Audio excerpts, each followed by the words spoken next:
we are going to be talking about some of my top tips if you are a business owner or even if you are an aspiring business owner. Personally, for me, I've been an entrepreneur for many years now, so these are literally going to be my best distilled lessons I've learned over the years and pass it on to you guys. Now, before we get started, I want to give a huge shout out to Connect Team for helping making this video possible.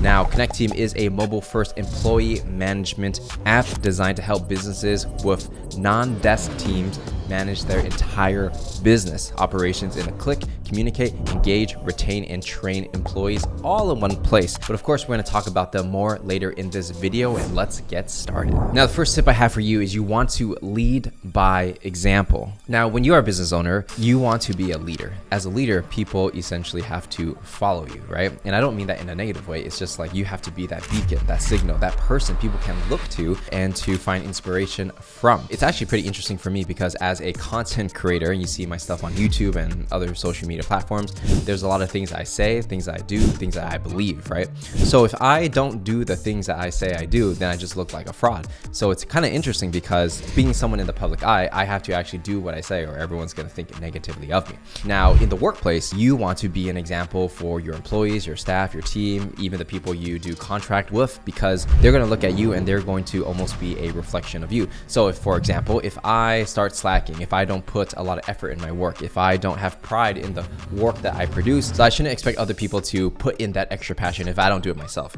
Now, if I do put in the passion, what ends up happening is that everybody around me sees that, and that is almost contagious, where if they see me trying really hard, other people want to try hard, and then overall the body of work becomes better.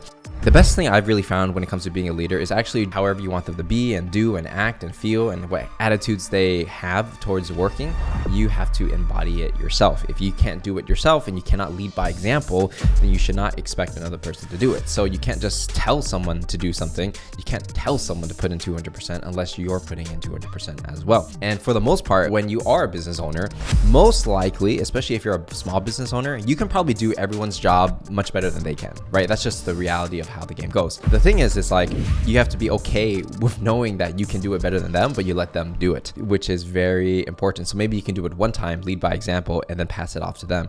So that is what I found really key when it comes to saving time and not having to think you have to do everything yourself, but you can pass off responsibility. Now, the next tip I have for you is that use incentives as motivators. There's a famous quote by Charlie Munger, and he said, "Show me the incentives and I'll show you the outcome." And what he's really saying, in my interpretation of it, is that people are motivated by incentives. And a lot of times it could be money, it could be other things that are more non-tangible, like the skills they develop, people they're around, what environment they're in. So everybody wants something. So you have to understand how to give that something to somebody. Or first of all, you have to understand what people want and then how you can give it to them, right? If you're thinking about, okay, so like what incentives could we be talking about? So I'm going to use a sales example since my YouTube videos are about sales. So when I graduated from university, the first job I took was a sales account executive job at Oracle. So one of the reasons why I joined sales was because I realized that it was a skill that I was going to use for the rest of my life, so I might as well learn it young. When you are someone graduating from college and you want to make six figures, right? And when I say six figures, that's over $100,000 in US. Well, there's not many options out there. There are options, but there's not many. You can be an iBanker, you can be a overly paid consultant, but you're not going to really get there as an accountant. You're not going to get there as general marketer, right? Low-level marketer. But sales is something you can get to six figures like real quick, right? Of course, it's based on performance. Part of the reason for why I joined sales was because of that incentive. Because when I looked around the market, there was just nothing that allowed me to just work really hard and increase the amount of money I make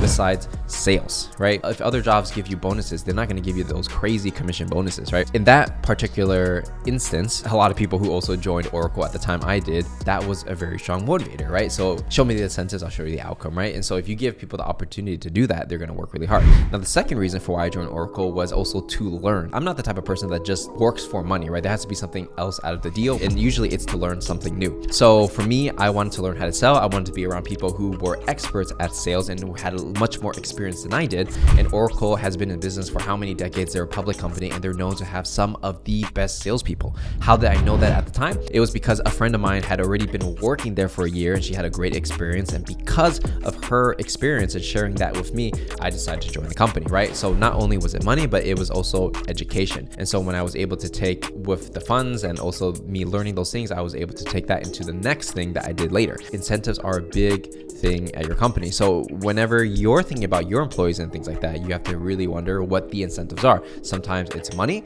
sometimes it's other things. And the best way to know what somebody wants is actually just to ask them, right? So just asking them, like, what do you want to do a year from now, 5 years from now, 10 years from now? How can I set up my company as a vehicle to help you do what you already were going to do anyways, but maybe I can help you get there faster, right? So if you're able to do that, then incentives are aligned. So whatever it is that your company wants is the same thing as what the individual wants if they are an employee at your company. You want to see how people will be rewarded for the work that they do, and that's going to take you a long way. Now, speaking of incentives and goals and things of that nature, I want to quickly talk about Connect Team, which is our sponsor for today's video. Now, Connect Team is actually really good when it comes to scheduling, especially for any type of company that has non-desk roles. So if you run, let's say, a cafe, coffee shop, a lounge, dance studio, construction site, these things where people have to clock in and clock out, Connect Team is one of the best softwares to manage your employees. One of the more powerful features on Connect Team is going to be the job scheduler, right? So here we can see I did a mock-up of what it would be like if I was running a bar, for example, and you can have all these different people have their specific schedules. So the managers or whoever's in charge can see who is exactly working at when and what time. If you want to add more time slots to people's shifts and their schedules, you can actually create templates and just add it in really quickly and publish it. And it's quick as that. And not only that, but Connect Team also has a time clock feature that allows people to punch in and punch out, so you know exactly when they got into work, how long they are working, and when did they leave, so you can appropriately calculate how many hours they worked, and it's all in one place where everybody can see. And all the employees who are using this software, they can actually use it on their mobile device, so it's very seamless and easy for everyone to clock in and clock out and for you to manage your employees effectively. And with the timesheets feature, you can actually see how many hours, total hours somebody works. You see how many regular hours they work, how many overtime hours they work, which you might have to pay them more for that, how many paid time off, and all these things. So it makes it very easy to calculate how many hours people are working so that you can pay them appropriately. So if you are interested in Connect Team and you want to learn more about them, we have a link in the description for you to see if this is something for your business.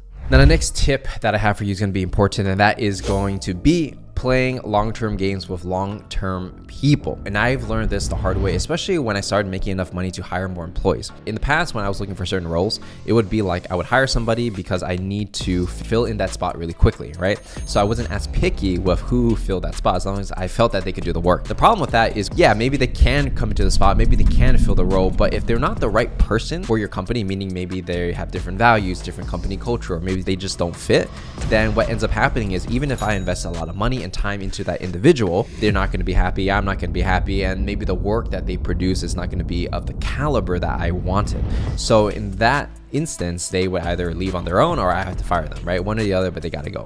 If that person leaves and that spot becomes vacant and I got to hire another person to fill it in, if I'm not selective with who I hire, I got to repeat that process again and again and again, and I'm hiring somebody like every 6 months, right? Which is a complete waste of time. So my new way of thinking about things, and I've been thinking about this for a while, is that you want to play long-term games with long-term people, meaning when I hire somebody, I really think, can I see myself working with this person for the next 5 years? The whole point is, do you want to work with them? Do you enjoy hanging out with them? Can you even have a conversation with them, or are they just there to work, right? Typically, if you can see yourself working with them over like 5 years, then probably it's not only a good skill fit, meaning they can do the job and they can learn things on the job, but also a good company fit where whatever it is, your style of working, they complement that as well. So a tip I have for any business owner is you want to hire slowly. I really got this idea from when I worked at this other company, Lob, back in the past, and I went through this really lengthy interview process back then. I went there at like 10 a.m. and I left at like, I think like 3 p.m. So it was literally 5 hours of interviews with different teams, different people, the founder, my potential coworkers, and all these things. And everybody had to sign off and say, yes, Patrick is a good fit.